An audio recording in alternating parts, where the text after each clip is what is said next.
KVK3 அஸ்ட்ராலஜரின் காலை வணக்கம். இப்போ ஐபிஎல் மேட்ச் 2024 பொறுத்த வரைக்கும் முற்றிலும் ஜோதிட ரீதியான கணிப்பு தான். இலவசமாக தான் வீடியோ பதிவு பண்ணுறேன். இந்த வீடியோ பார்த்துட்டு நீங்கள் பணம் கட்டி ப்ளே பண்ணுறது அப்படிங்கிறது அது உங்களுடைய தனிப்பட்ட விருப்பம். இதுக்கு நானோ என்னுடைய யூடியூப் சேனலோ பொறுப்பு இல்லை அப்படிங்கிறத நீங்கள் புரிஞ்சுக்கிறணும்.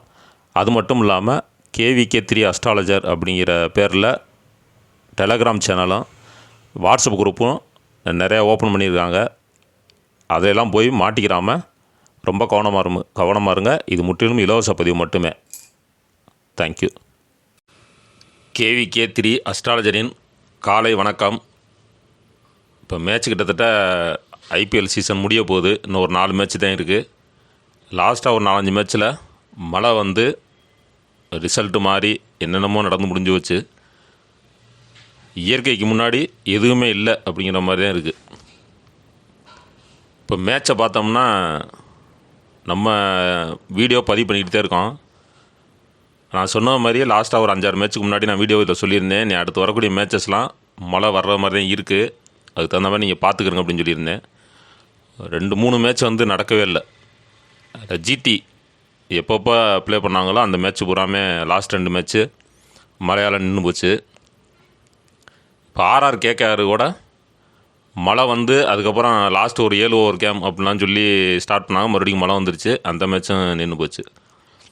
இப்போ இன்றைக்கி மேட்ச்சு எங்கே நடக்குதுன்னா கேகேஆர் வெர்சஸ் எஸ்ஆர்ஹெச் ஹைதராபாத்தில் நடக்குது. இன்றைக்கி இரவு 7:30 மணிக்கு. இது 71வது மேட்ச்சு.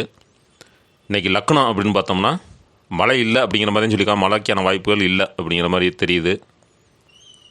விருச்சிக லக்கணத்தில் 1 மணி நேரமும் ஃபஸ்ட் இன்னிங்ஸு, அப்புறம் ஒரு 30 நிமிஷம் தனுசு லக்கணத்துலேயும் போகுது.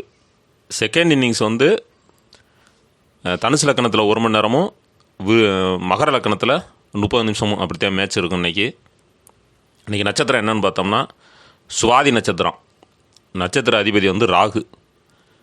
ஃபஸ்ட் இன்னிங்ஸில் பார்த்தோம்னா ராகு லக்கணத்துக்கு 5ஆம் இடத்துலேருந்து 11ஆம் இடத்தை பார்க்குறாரு.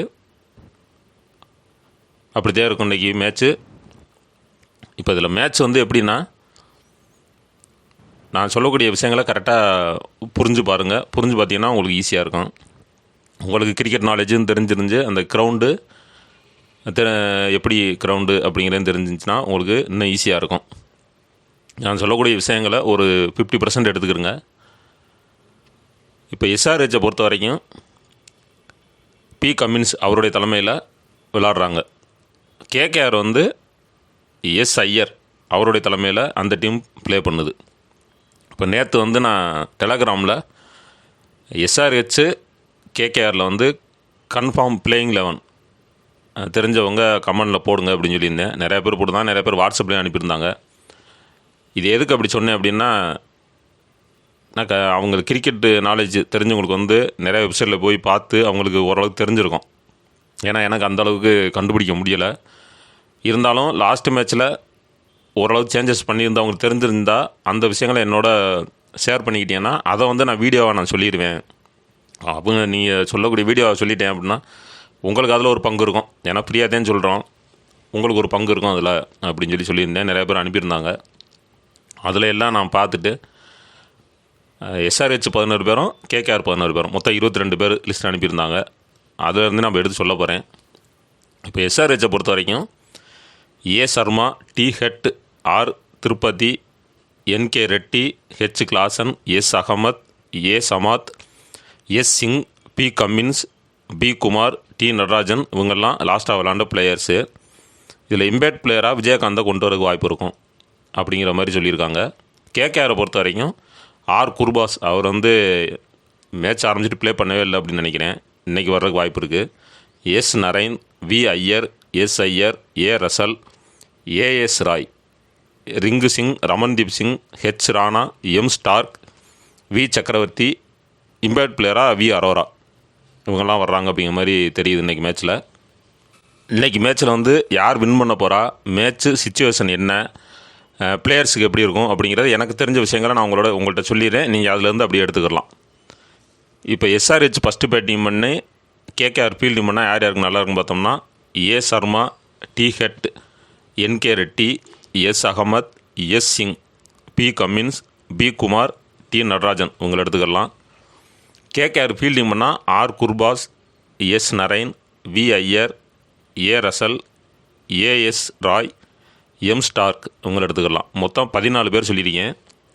இந்த 14 பேரில் ஒரு 6-7 பேர் கட்டாயம் வந்துடுவாங்க. நல்லா ப்ளே பண்ணக்கூடிய பிளேயர்ஸு, அதிகமான பாயிண்ட் எடுக்கக்கூடிய பிளேயர்ஸு. இப்போ எந்த அணி வின் பண்ணும் அப்படின்னு பார்த்தோம்னா எஸ்ஆர்ஹெச்சுக்கு தான் அதிகமான வாய்ப்பு இருக்குது. இன்றைக்கி பொறுத்த வரைக்கும் எஸ்ஆர்ஹெச்சுக்கு அதிகமான வாய்ப்பு இருக்குது. 90% எஸ்ஆர்ஹெச் வின் பண்ணிடும் அப்படிங்கிற மாதிரி எடுத்துக்கலாம். கேகேஆருக்கும் அந்த வாய்ப்பு இருக்குது. கேகேஆருக்கும் ஒரு 80% இருக்குது. அப்போ மேட்சும் க்ளோஸாக போகிறக்கான வாய்ப்புகளும் இருக்குது. அது எப்போ கேகேஆர் விளாண்டா மேட்ச் க்ளோஸாக போகும் அப்படின்னு சொல்கிறேன். அதாவது கேகேஆர் ஃபஸ்ட்டு பேட்டிங் பண்ணி எஸ்ஆர்ஹெச் ஃபீல்டிங் பண்ணால் மேட்ச் க்ளோஸாக போகும். ஆனால் வின் பண்ணக்கூடிய டீம் வந்து எஸ்ஆர்ஹெச் வின் பண்ணிடும் கடைசியில். அப்படி தான் இருக்குது. இப்போ கேகேஆர் ஃபஸ்ட்டு பேட்டிங் பண்ணி எஸ்ஆர்ஹெச் ஃபீல்டிங் பண்ணால் யார் யாருக்கு நல்லாயிருக்குன்னு பார்ப்போம்.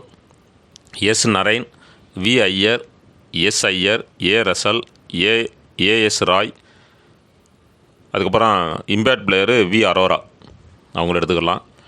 எஸ்ஆர்ஹெச்சை பொறுத்த வரைக்கும் A Sharma, T Head, NK Reddy, H Klaasen, S Ahmed, P Cummins, B Kumar, T Natarajan இவங்களை எடுத்துக்கலாம். இப்போ இதில் 14 பேர் சொல்லியிருக்கேன். இப்போ மேட்ச்சு யார் வின் பண்ணும் அப்படின்னு சொல்லியாச்சு. மேட்ச்சு க்ளோஸாக போகிறாங்க. அதாவது எஸ்ஆர்ஹெச் ஃபஸ்ட்டு பேட்டிங் பண்ணி கேகேஆர் ஃபீல்டிங் பண்ணால் மேட்ச் க்ளோஸாக போகாது. எஸ்ஆர்ஹெச் வின் பண்ணிடும், நல்ல ஸ்கோரில் போய் வின் பண்ணிடும். அதே இது கேகேஆர் ஃபஸ்ட்டு பேட்டிங் பண்ணி எஸ்ஆர்ஹெச் ஃபீல்டிங் பண்ணால் மேட்ச் க்ளோஸாக போகிறக்கான வாய்ப்புகள் இருக்கும். லாஸ்ட் ஒரு அரை மணி நேரம் அப்படி இப்படி அடுத்தடுத்து விக்கெட் விழுகிற மாதிரி போய் கடைசியில் எஸ்ஆர்ஹெச் வின் பண்ணிடும். அப்படித்தான் இருக்குது. இப்போ நான் லாஸ்ட் மேட்ச்சில் கோப்பை வெளில போகுது யார் அப்படின்னு சொல்லி வீடியோ ஃபஸ்ட்டே பதிவு பண்ணிட்டேன். அதில் வந்து நிறையா பேர் கேட்டுகிட்டே இருக்கீங்க. அதாவது ஆர்சிபி, அதாவது கேப்டன் நான் கொஞ்சம் மாற்றி சொல்லிட்டேன். அதை கமெண்டில் போட்டுருந்தாங்க, நான் அப்போயே பதில் சொல்லிட்டேன். அதாவது ஆர்சிபி வின் பண்ணும், RCB captain P Cummins win பண்ணிடும், அந்த டீம் வின் பண்ணிடும் அப்படின்னு சொல்லிட்டேன். அதாவது டீம் ஒன்று சொல்லிவிட்டு கேப்டனை மாற்றி சொல்லிட்டேன். அது குழப்பம் வேணாம். என்னையை பொறுத்த வரைக்கும் 2024 மேட்சை பொறுத்த வரைக்கும் ஃபாரின் பிளேயர்ஸு எந்த டீமில் கேப்டனாக இருக்காங்களோ அவங்களுக்கு தான் அதிகமான வாய்ப்பு. அப்படி தான் சொல்லியிருந்தேன். இப்போவும் அதே தான் சொல்கிறேன். எஸ்ஆர்ஹெச் வின் பண்ணுறதுக்கான வாய்ப்புகள் அதிகம் இந்த தடவை.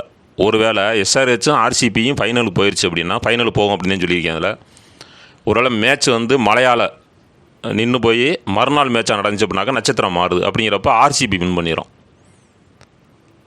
ஆக மொத்தம் எப்படியும் பார்த்தாலும் ஃபாரின் பிளேயர்ஸு கேப்டனாக இருக்கக்கூடிய டீமு தான் வின் பண்ண போகுது.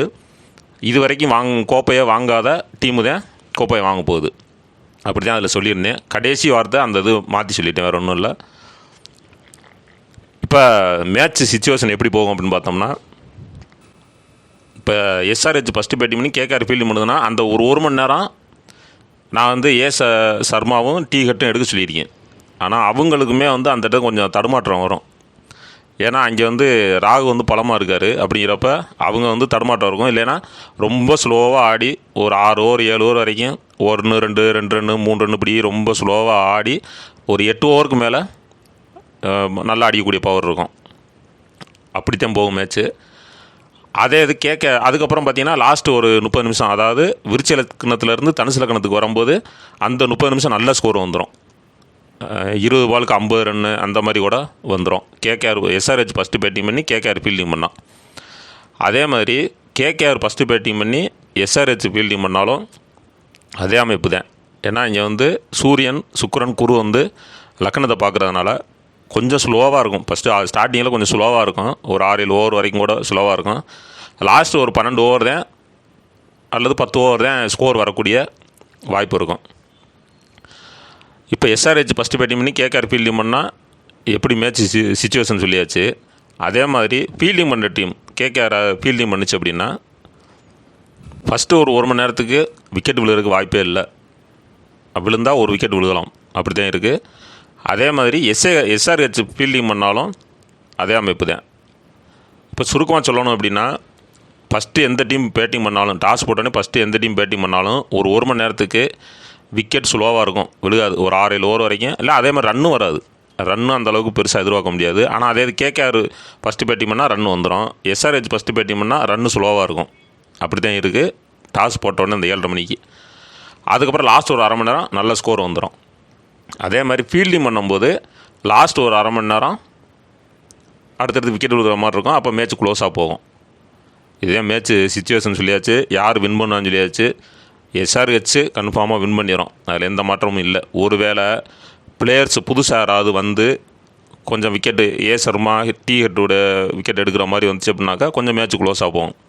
இல்லை இப்போ நான் சொன்ன பிளேயர்ஸே அப்படியே ப்ளே பண்ணாங்க அப்படின்னா, ரொம்ப பெருசாக ஒன்றும் மாற்றம் இல்லை அப்படின்னா SRH வின் பண்ணிடும்.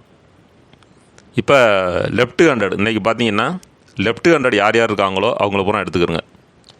லெஃப்ட் ஹேண்டட் வந்து விக்கெட் கீப்பர், பேட்ஸ்மேன் அவங்களில் இருக்கிறத விட பவுலர், ஆல்ரவுண்டரில் லெஃப்ட் ஹேண்டட் இருந்தானா அவங்களுக்கு முக்கியத்துவம் கொடுத்து பாருங்கள். இன்னொன்று என்ன அப்படின்னா, பெஸ்ட்டாக விளையாடக்கூடிய பிளேயர்ஸு உங்களுக்கு தெரியும். இந்த 2 டீம்லேயும் யார் ரொம்ப பெஸ்ட்டாக விளாட்றாங்களோ அவங்க அந்தளவுக்கு பெருசாக விளையாடுறதுக்கு வாய்ப்பு இல்லை, பெருசாக பாயிண்ட் இல்லை. இப்போ பார்த்தீங்கன்னா டீ கட்டெல்லாம் லாஸ்ட் ஒரு 2 மேட்ச்சில் வந்தவொடனே அவுட் ஆகிட்டு போயிட்டுருக்காரு. நரேன் பார்த்தீங்கன்னா நல்லா விளாண்டவர், கொஞ்சம் ஸ்லோவாக ஆகிருக்காரு. புதுசாக வரக்கூடிய பிளேயர்ஸுக்கு வாய்ப்பு கொடுங்க. இப்போ குர்பாஸ் அவங்கெல்லாம் நான் எடுத்திருக்கேன். இப்போ AS ராய் அவங்களாம் ஒழுங்காக ப்ளே பண்ணலை. NK ரெட்டி இவங்கெல்லாம் கடைசியாக ரொம்ப ஸ்லோவாக விளாண்டவங்க இன்றைக்கி கொஞ்சம் நல்லா ப்ளே பண்ணுறதுக்கான வாய்ப்புகள் இருக்கும். அதிகமாக பாயிண்ட் எடுக்கக்கூடிய பிளேயர்ஸு பவுலர்லேயும் ஆல்ரவுண்டர்லேருந்து இருக்காங்க. ஒருவேளை SRH ஃபஸ்ட்டு பேட்டிங் பண்ணிச்சு அப்படின்னா பேட்ஸ்மேன்லேயும் வர்றதுக்கு வாய்ப்பு இருக்கும். அதே மாதிரி KKR ஃபஸ்ட்டு பேட்டிங் பண்ணாலும் ஆல்ரவுண்டரில் வர்றதுக்கு வாய்ப்பு இருக்கும். அது ஒன்றும் குழப்பிக்கிற வேணாம். சுருக்கமாக சொல்லணும் அப்படின்னா ஆல்ரவுண்டர் பவுலருக்கு முக்கியத்துவம் கொடுத்து பாருங்கள். லெஃப்ட் ஹேண்டடு எடுத்துக்கிறங்க. பேட்ஸ்மேனில் லெஃப்ட் ஹேண்டு இருந்தால் கொஞ்சம் ஸ்லோவாக தான் இருக்கும். அப்புறம் ஒரு 10 ஓவருக்கு மேலே நின்றுட்டாங்க அப்படின்னா அவங்களுடைய ஸ்கோரே வேறு மாதிரி இருக்கும். அந்த ஒரு அரை மணி நேரத்தில் நல்ல ஸ்கோர் வந்துடும். ஒரு 40-50 ரன்னு 10 ஓவருக்கு ஒரு 50 ரன்னு தான் வருது அப்படின்னா, அதுக்கடுத்து பார்த்தீங்கன்னா லாஸ்ட்டு ஒரு அந்த 10 ஓவரில் 200+ தாண்டதுக்கான வாய்ப்புகள்லாம் இருக்கும். சரி, நாளைக்கு மேட்ச் என்னங்கிற பார்ப்போம். இன்றைக்கி மழை இல்லைன்னு சொல்லியிருக்காங்க. மழை வராமல் இருந்தால் நல்லது. தேங்க்யூ.